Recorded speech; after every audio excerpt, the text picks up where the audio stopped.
I'd like you to imagine that it's the 3rd of November, 1992. There's a 16-year-old girl sitting on the front veranda of her house in South Africa, and she's looking out over a beautiful meadow that's bathed in sunlight. The bees are buzzing, the insects are chirping, and the butterflies are flitting from flower to flower. And she's got a rather confused look on her face. That's because she's just been handed her first job, and it came with a rather strange set of instructions. They went something like this. Here is 10 kilograms of rough emeralds, double bagged, in cheap plastic, just like this. And what you need to do is take out those emeralds and listen to them. And if they talk to you, you put them on the first pile. If they whisper, they go on the second pile. And if they don't say anything at all, into the field they go. Now, what has that got to do with who's going to win the state election, or even the price of rare earths? My premise for you today is that Jupiter is rising. So why is it rising?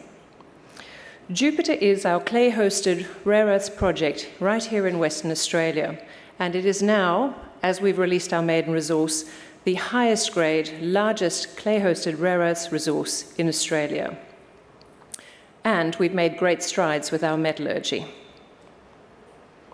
So let's have a look at this graph. This puts it into context. You're looking here at a graph with all the bubbles representing the contained rare earth oxides.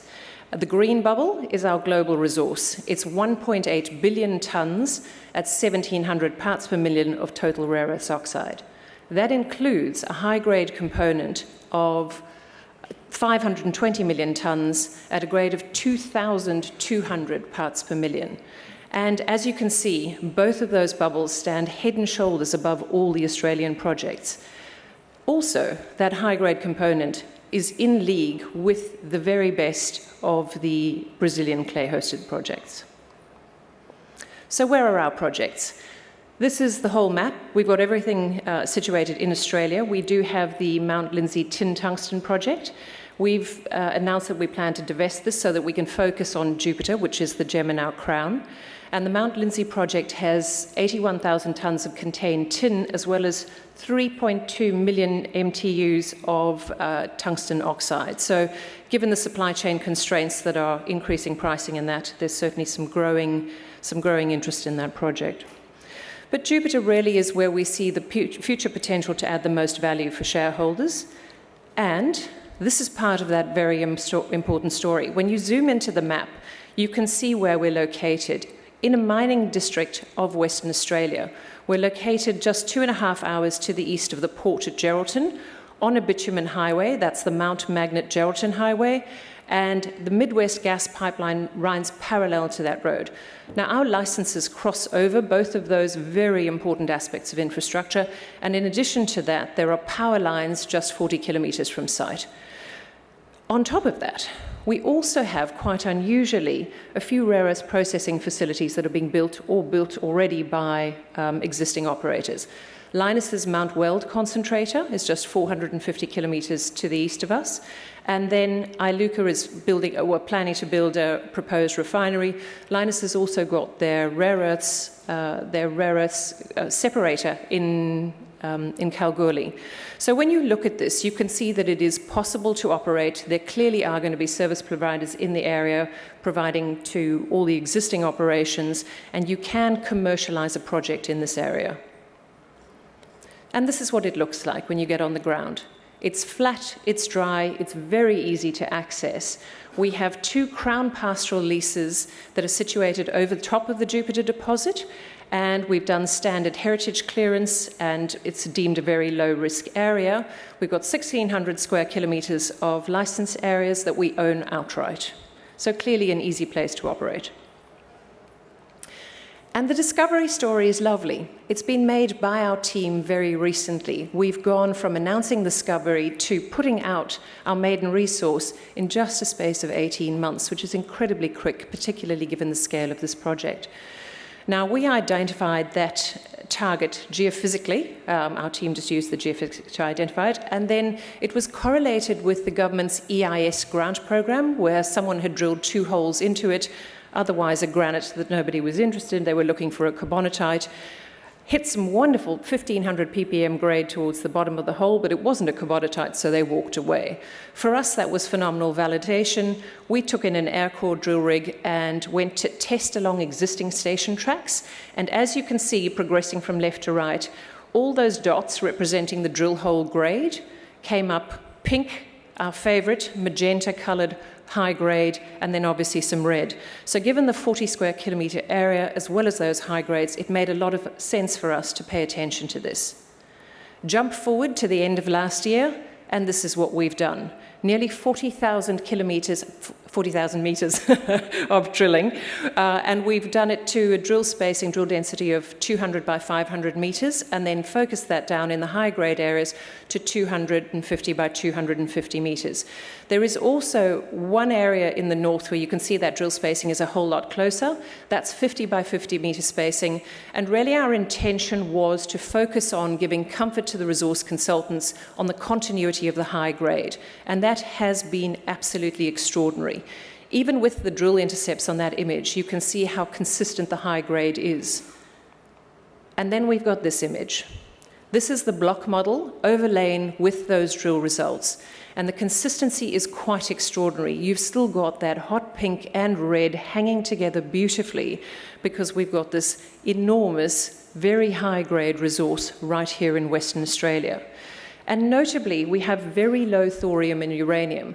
The uranium across the project is only 3 parts per million. That's actually below detection limits, and we had to ask SRK to go back and model it for us because they usually only do that above 5 parts per million. That's phenomenal because it means we've got low radioactive material, it means very low handling costs, and you don't have to put people into any danger by dealing with it, and also there aren't restrictions on moving it around. So for us, a really exciting aspect. Now, if you think about rare earths processing or mining, an average plant, or quite a large plant, is around 5 million tonnes per annum. Now, our high-grade resource at 500 million tonnes would then equate, on that basis, to about a 100-year mine life. That is a long time, so we don't need to get everything in all at once, which gives us optionality. And if you look at this image, which is a cross-section of that 50 by 50 metre drill spacing section that we did in the north of the deposit, you can see that that high grade, and the pink there represents over 2,000 ppm material. That is just 6 metres from surface, and that is a 2 kilometre length. It's a very obvious place to start. So as we move forwards, it's these opportunities we'll be focusing on towards the resource upgrade. And that's not all we've managed to do in this time frame. I have a phenomenal technical team, and we have managed to leverage our IP to deliver an additional 5 discoveries. In the same area, you can see Jupiter in the center there, and given the scale of that, which is 40 kilometers, and just to put that into context, 40 square kilometers sounds like a lot, but it's hard to actually get your head around. If you think about the Optus Stadium, given we're in Perth and most of us would have been there, the area of the Optus Stadium fits into the area of Jupiter 550 times, right? So it is enormous. And most of these discoveries that we've identified, we've got 7, 8, and up to 10 kilometre strike lengths, are actually bigger than that. So calling them satellites is a bit of a misnomer. Now, clearly we don't need the tons, so why are we interested in these things? It's the potential for adding additional grade or a better basket value product at the end. And what we saw in some of these discoveries was a higher ratio of magnet rare earths metals.